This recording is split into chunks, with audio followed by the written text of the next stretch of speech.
Hi guys, it's Debbie, and with the ups and downs that February 2023 brought with it, we have reached the end of the month and it is time to talk about everything I watched, and of course I'd love to hear what you've been watching this month, what you enjoyed watching, what you absolutely didn't like. Let me know everything. One of the films I'd been eagerly waiting to watch this month was The Whale, which marks the return of Brendan Fraser after years of being shoved in the shadows in the dark corners of the film industry. And after months of waiting and reading reviews, I think I can agree with the general consensus that Brendan Fraser delivered a great performance, but within a pretty flawed production. I think it's very easy to fall in love with this film and oversee some of its issues because of how emotionally gripping it is. I cried towards the end of this film, but I can definitely see how our expectations were hyped to the max. In The Whale, Fraser portrays a severely obese man. Severely means he would urgently need to see a doctor, but instead he remains closed in his house. His days are spent eating, teaching online, and he is only visited by his best friend and carer. In the midst of all of this, he decides to attempt to reconnect with his teenage daughter, who is in a dark spot and also resents him for his past choices. So the film is mostly set within the protagonist's living room and revolves around the interactions between these characters, which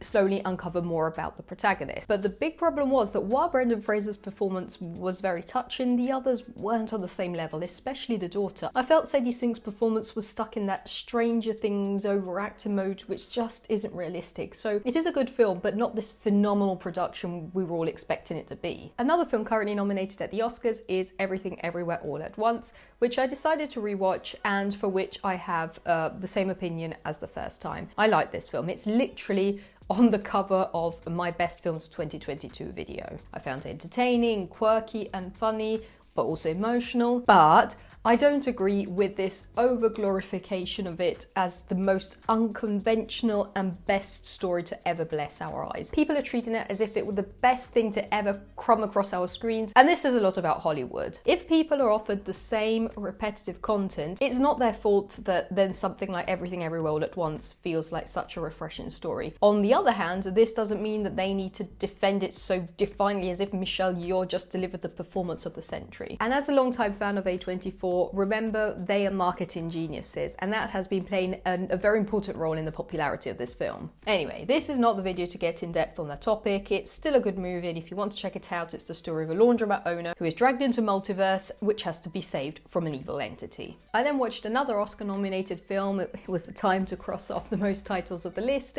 Women Talking, the unfortunately true story of a group of women in an ultra-conservative community who have to decide whether to stay in their community or leave when a ghastly event is uncovered. So most of the film is based on the discussions among the group, the debate on whether to stay and keep on following what they believe in, their faith, or to leave because it would be safer and it would mean a form of justice for what happened. But of course, leaving not only would go against their beliefs, but it would also mean they wouldn't have many opportunities as they've always lived in that close community. I'm not going to get into too many spoilers about what actually happens because I also noticed all the promotional material doesn't actually say it, but I will say I was pleased with the maturity with which the main theme was covered. It's a theme which could easily be treated with cliches and predictable points of view. Instead, I found it very thought-provoking, and this film has an exceptional cast: Ben Whishaw, Rooney Mara, Frances McDormand, so of course the dialogue delivery was exceptional. And last but not least, on the Oscar films I still had to watch was Damien Chazelle's Babylon, a film for which I can now see why there were so many contrasting reviews. I both loved and hated Babylon. For example, I loved Justin Hurwitz's soundtrack. This is not his first time collaborating with director Damien Chazelle. He has already worked with him on Whiplash, La La Land, First Man. They basically rose to success together. So I love the music, I love the cinematography of the film, the set design, the overall aesthetic of the film, the long shots, but I just couldn't get into the story. For example, I felt like Brad Pitt was just reenacting the same Brad Pitt character he's been portraying in the last years. And overall, it felt like it prioritized the aesthetic. And I guess that might even be a good representation of Hollywood, because that's what Hollywood sometimes is, just this empty glorification of beauty and not much else. But that, on the other hand, did not fit in over 3 hours of film. And by the way, instead of Brad Pitt or Margot Robbie, I would like to point out how good Diego Calva was in this film. Mark my words, after this we're going to be seeing much more of him in the future.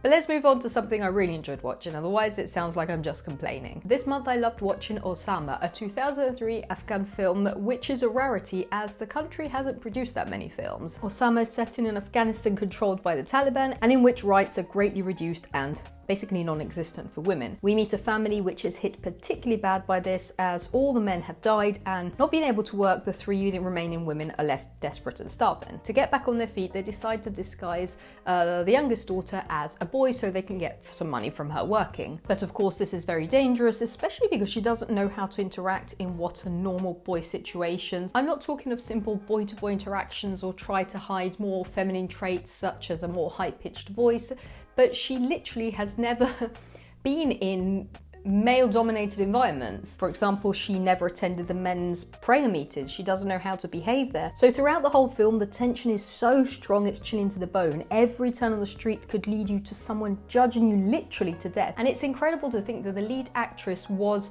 basically nobody before this film. She was literally a girl begging on the street who was spotted by the director. Then in February, I finally watched Excision, a film I knew nothing about, literally nothing. I just saw some stills of it on Tumblr years ago and added it to my watch list. I'm not sure which genre Excision would fit in. Some would say horror, others would say a dark coming of age movies, others would say it leans more towards a black humor.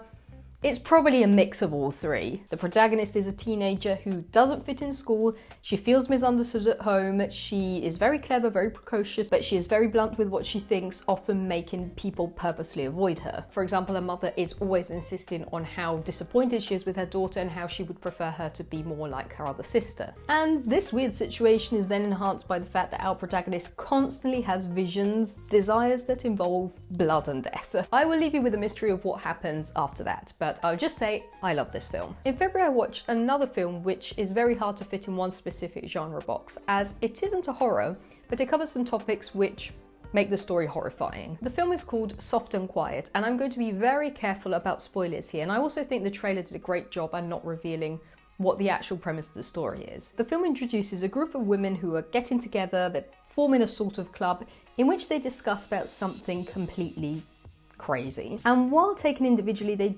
don't do much harm. Together they become very dangerous, and that meeting takes a much darker twist, proving how you can get dragged into things and how evil can easily and quickly get out of hand. This is all then visually enhanced by the fact that the whole film is just one long continuous shot. It never cuts away, proving how small things can avalanche into much bigger things just hours later. Next up I watched Uncle Boomi, Who Can Recall His Past Lives, a film which I came across because I had added Memoria to my watch list. I haven't watched Memoria yet, but it's by the same director and it had raving reviews, so I decided to give it a try, and I can definitely agree with the great reviews. Uncle Boomi is a man who is dying of kidney failure and who is spending his last days surrounded by his family in the countryside. And while he reflects on his life, he starts to see what I could only describe as the spirits of his loved ones from the past, like his deceased wife, his long lost son, and this leads to an even deeper analysis of what is life, what happens after, if we return to Earth under another life form, should we be scared of death, is heaven overrated? I really enjoyed this film when I watched it, and then I've noticed it's been having an impact on me in the weeks following. For example, I find myself thinking about some themes brought up in the film in my daily life, so I would definitely recommend checking it out. Another film covering the topic of spirituality, or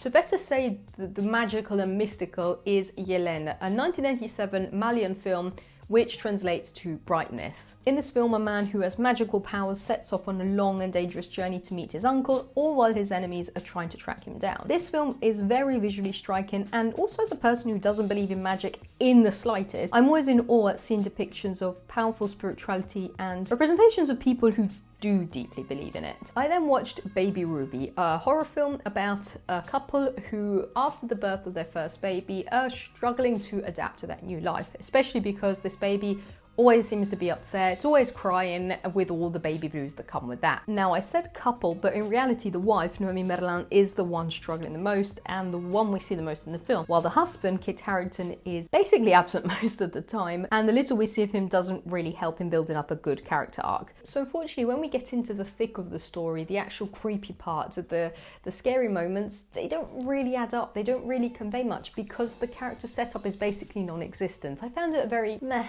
film. Then on the lighter side of things, I rewatched Shrek, an animated film I think everybody has seen at some point in their life, and which I now realise is over 20 years old. This film is a combination of all the most famous fairy tales remixed into a new story featuring an ogre, funny elements for the kids, and hilarious hidden jokes for adults. Still on the lighter side of things, I watched Queen Pins, which I thought was a true story, but apparently isn't, about people who take couponing to the extreme. You know those people in America who collect all sorts of coupons and then they go on these insane shopping sprees where they buy all sorts of things on paying very little, and then they go home and they stockpile like 50 jugs of laundry detergent. Some people call it couponing, others call it organised hoarding.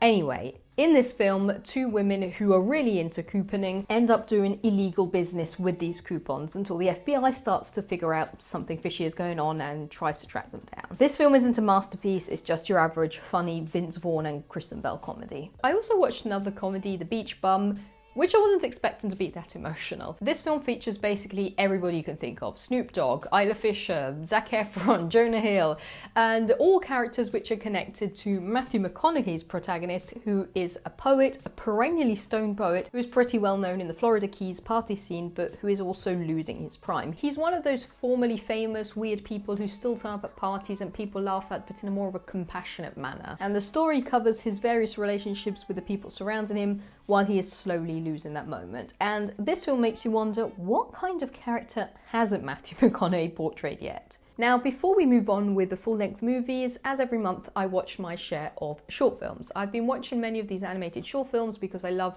seeing all the different styles of animation, and I love seeing how a story can be conveyed in such a short period of time. This month's selection included The House of Small Cubes, to which I think we all had the same reaction. For the first 10 minutes, you're trying to figure out what's going on as we're introduced to a man who lives in a house barely above sea level. And as the sea rises, he has to build an extra floor and move all his belongings upstairs, something which has happened multiple times in the past. And this eventually leads us to see more of his life and more about the floors below water, and yes, I did cry at the end. I then watched Push, a much older Japanese animated film directed by Osamu Tezuka, who is mostly famous for another short film called Jumping. Well, in Push, a man is roaming in a degraded wasteland, presumably our planet, and he comes across many vending machines where he keeps on greedily buying more and changing his looks, his car and so on, until he reaches one particular point in which he realizes not everything can be bought. And a completely different style of animation is Fumiko's Confession, by the director of Penguin Highway, from whom last month I watched a short film, Raintown. Fumiko's Confession, I guess the best way to describe it is to think of the embarrassment of when you're trying to convey your feelings to somebody and it all goes the wrong way. I'll leave it at that. And last but not least is Shelter, which actually felt more like a clip out of a longer feature. In this short film, a girl lives inside a simulation in which she can create any sort of surrounding and environment she pleases, but one day, with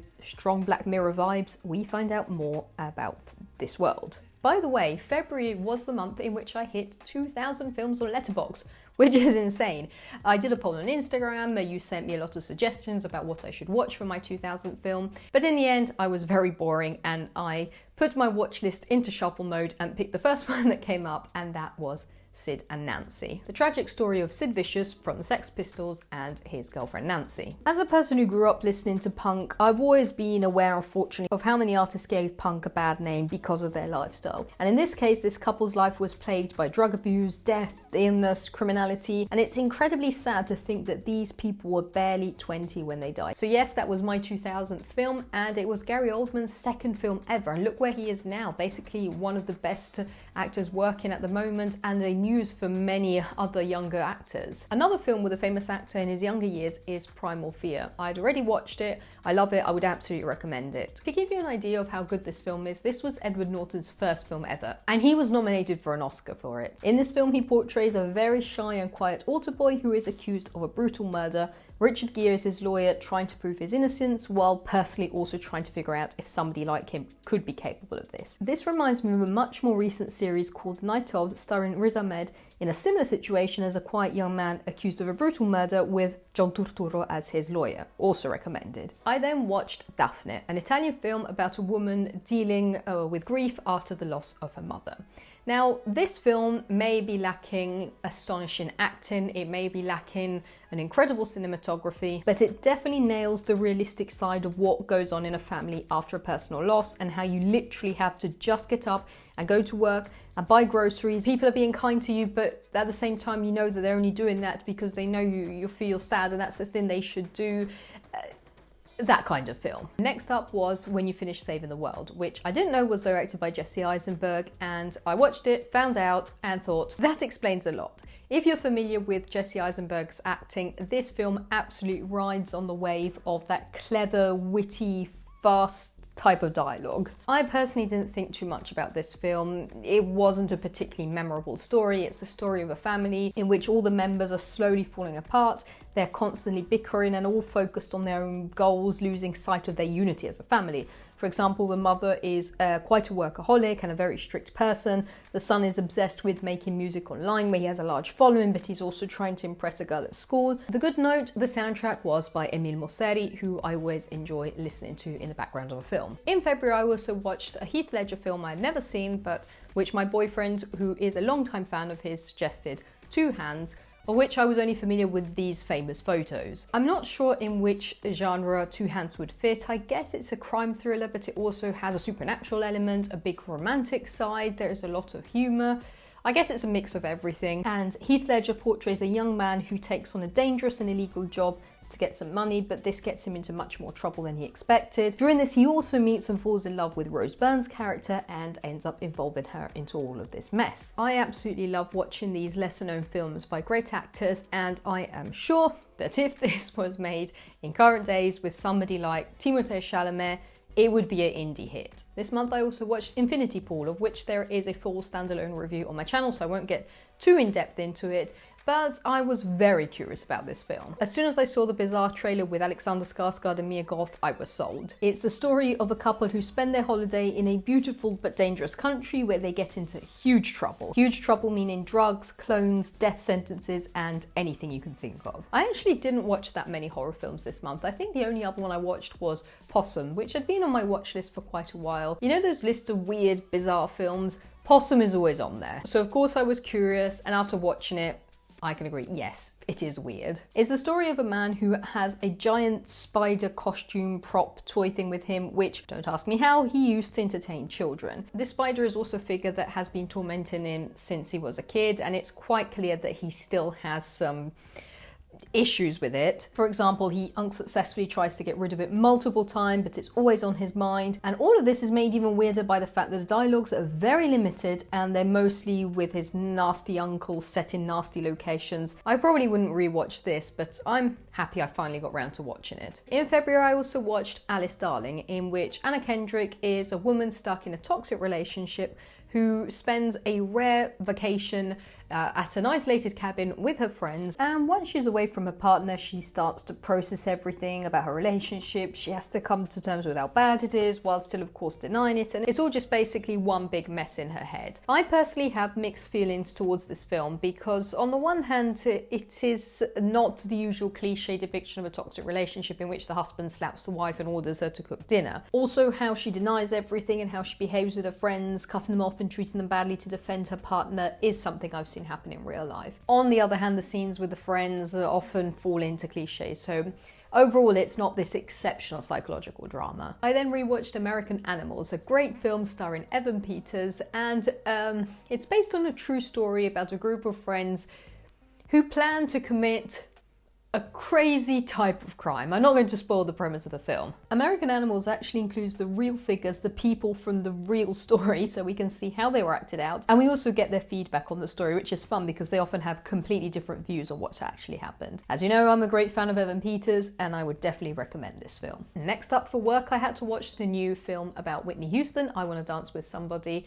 I knew Whitney Houston, I knew her music, but I honestly didn't know anything about her life. And I guess if I hadn't had to watch this for work, I probably wouldn't have picked to watch this on my own. But I ended up getting quite interested in her life story. Whitney Houston was one of the most talented singers in the 80s, and the film shows her rise to success, but also, of course, all the nasty behind the scenes, how she suffered in her love life, which had to be erased to clear up her image. In February, I also watched Knock at the Cabin, which I knew it would be bad, I just didn't expect it to be that bad. Knock at the Cabin is directed by M. Night Shyamalan, who is known for either hitting the spot completely or missing it completely. His films are always like that. And even when he manages to make something somewhere in the middle, audiences are always split. Anyway, in Knock at the Cabin, a group of threatening people turn up at a family's remote holiday cabin, they take them hostage, and they ask them, beg them, force them to make some very hard choices, because otherwise they claim that something terrible will happen to humanity. So of course this should make the whole film keep you on the edge of your seat, as Shyamalan is known for loving the mix of real and surreal, keeping you double guessing when you're actually hearing, but instead it ended up being full of plot holes. Many things could have easily prevented this couple from ending up in that situation, and the ending was laughable. I then watched my rom-com movie of the month, those films I watch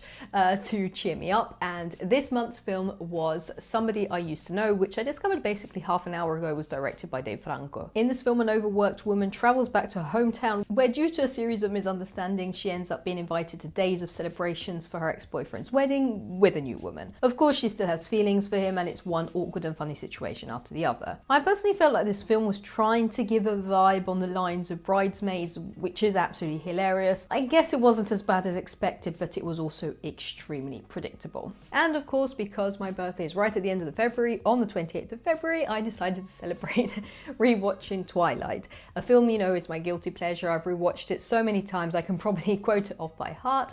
And because that wasn't enough, while I waited for midnight to chime, I watched even the second film in the Twilight saga, New Moon. I stopped at that. I didn't watch the whole saga because, after all, I'm only really a fan of the first two films. For those who are curious about these films, they're the story of the very unlikely and very hyper-romantic and a bit inappropriate love story between a vampire and a human. They were the films that launched into stardom Kristen Stewart and Robert Pattinson, but which also haunted them for years as they tried to leave behind the stigma of having portrayed those very criticised roles.